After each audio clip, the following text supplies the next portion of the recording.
ओम नमः शिवाय मित्रों, बड़ों को प्रणाम और छोटों को प्यार। हर माह आने वाला प्रदोष व्रत भगवान शिव की कृपा पाने का सबसे बड़ा दिन होता है। शुक्रवार को पड़ने वाले व्रत को शुक्र प्रदोष व्रत कहते हैं। इस दिन किए जाने वाले प्रदोष व्रत से सुख, समृद्धि और सौभाग्य का वरदान मिलता है। प्रदोष व्रत की पूजा शाम के समय प्रदोष काल में की जाती है। यह प्रदोष सूर्यास्त से लगभग 1 घंटा पहले का समय होता है, जो प्रदोष काल कहलाता है। धार्मिक ग्रंथों के अनुसार प्रदोष व्रत करने से भगवान शिव शंकर की पूर्ण कृपा प्राप्त की जा सकती है।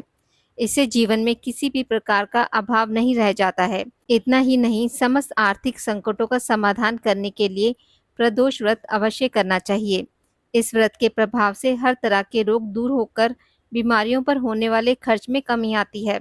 भगवान शिव को ज्ञान और मोक्ष का ज्ञाता माना जाता है। अतः अध्यात्म की राह पर चलने वालों को प्रदोष व्रत अवश्य करना चाहिए। शुक्र प्रदोष व्रत की कथा।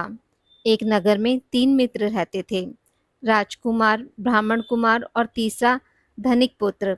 राजकुमार और ब्राह्मण कुमार विवाहित थे। धनिक पुत्र का भी विवाह हो गया था, लेकिन गोना शेष था। एक दिन तीनों मित्र स्त्रियों की चर्चा कर रहे थे। ब्राह्मण कुमार ने स्त्रियों की प्रशंसा करते हुए कहा, नारीहीन घर तो भूतों का डेरा होता है। धनिक पुत्र ने यह सुना तो तुरंत ही उसने अपनी पत्नी को लाने का निश्चय कर लिया। तब धनिक पुत्र के माता पिता ने समझाया कि अभी शुक्र देवता डूबे हुए हैं, ऐसे में बहू बेटियों को अपने घर से विदा करवा लाना शुभ नहीं माना जाता। लेकिन धनिक पुत्र ने एक नहीं सुनी और ससुराल पहुंच गया। ससुराल में भी उसे मनाने की कोशिश की गई, लेकिन वो जिद पर अड़ा रहा और कन्या के माता पिता को उनकी विदाई करनी पड़ी। विदाई के बाद पति पत्नी शहर से निकले ही थे कि बैलगाड़ी का पहिया निकल गया और बैल की टांग टूट गई। दोनों को चोट लगी, लेकिन फिर भी वह चलते रहे। कुछ दूर जाने पर उनका पाला डाकुओं से पड़ा, जो उनका धन लूट कर ले गए। दोनों घर पहुंचे, वहां धनिक पुत्र को सांप ने डस लिया।